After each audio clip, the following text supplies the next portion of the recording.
is Chaney Morrow. I play Travis Wilkes. I had worked with Elsie Holt previously. One day he called and said he was working on a script, he wanted me to read it. It's a real-life nightmare, and I would describe it more as a drama, a character-driven thriller.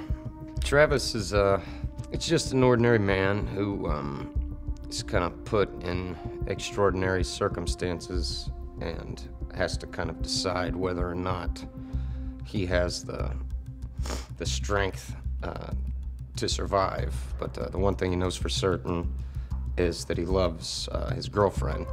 Well, as much as I miss my own family and being home, I couldn't imagine not being here. Like, if I'm gonna be away, this is the perfect place to be because the cast is fantastic. There's a real good chemistry there.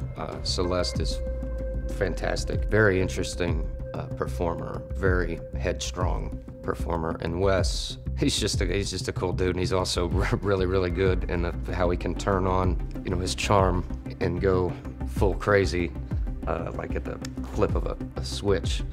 Is a lot of fun to watch, and it's fun to play off that. They're all great scene partners, and it makes the whole acting bit that much more comfortable, and I feel like we get more out of it. So I really couldn't be happier with the cast, and the crew is magnificent.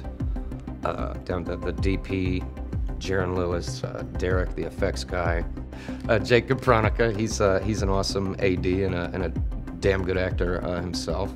We've got the best sound team, I think, that I've ever worked with, and this is probably my second gig with them. There's so much to accomplish on certain days, and it all gets done, and it's because of this well-oiled machine. And there's just so much talent, even with kind of, you know, a skeleton crew at times. Everybody is on point, and it's great to have because it also, you know, keeps me focused. I can't speak for the other actors, but it keeps me focused because now I'm like, well, they're 100% on their shit.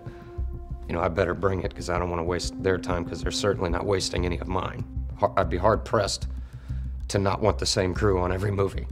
You know, any film that I do, it would be, they would be the first people to come to mind.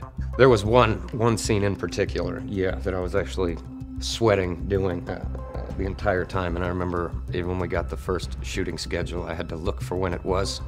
But I'm particularly proud of a scene between Felissa Rose and I.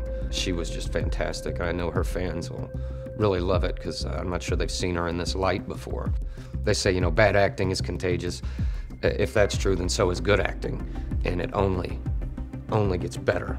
You know, when you get that point of connection and you realize that you're both on the same page, you want to kick it up a notch, you want to take it further. So she was a big help in that scene. Like, she really helped me accomplish what I wanted to get done with it.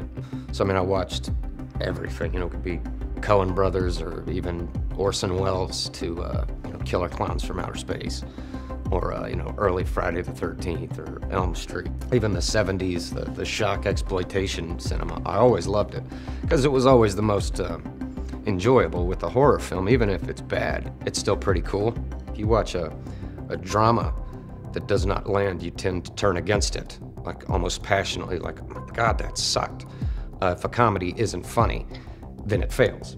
A horror, it's kind of fail-safe for me. I still find things about it I like, and I tend to learn more about films from watching the bad. You know, because you watch something really great, you don't want to imitate what they're doing, so I actually learn better by learning what not to do. I never saw myself kind of landing in it the way that I have these past couple years, but I don't have a single complaint. I always tend to get those a little bit more. Like, I really understand a horror script just because of my love for it. I feel more at home based on my love for the genre in general.